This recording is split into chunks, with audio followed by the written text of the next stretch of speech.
Hi, this is Charting Man Dan of thechartguys.com, home of technical analysis education. Click the link for a free week trial, no credit card required, and gain access to our multiple live broadcasts daily, community chat room, educational videos, nightly watch lists, and more. Invest in your education and future and join the community today.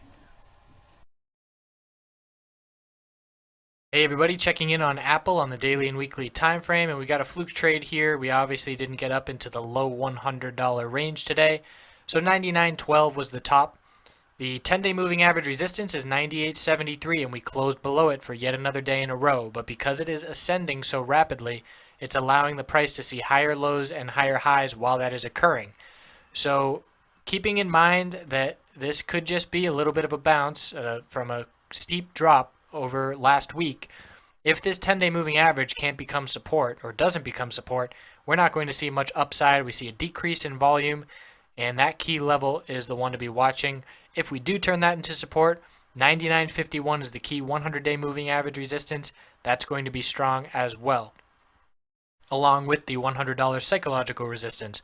So the bulls don't have a clear shot here to the high of the bounce of 173 without tackling the 10, 100, and psychological $100 levels first. So the weekly chart for Apple, still rejecting from the 10-week moving average resistance, which is currently 99.08. Last 2 weeks knocking down below that level, and we're not going to see this bullish MACD cross follow through unless we turn that 10-week moving average into support. So that is the key level to be watching if you are a bull or a bear, as that is going to dictate the next few weeks for Apple regarding where we close on that level and the middle Bollinger Band 99.47. So nice little bounce here playing out, but would be cautious up towards the 99.50 and $100 level. I would personally want to see that $100 level come back as support before making a bullish entry in Apple for anything more than a day trade. So that's what we're looking at. I appreciate you watching, and we will certainly check back in.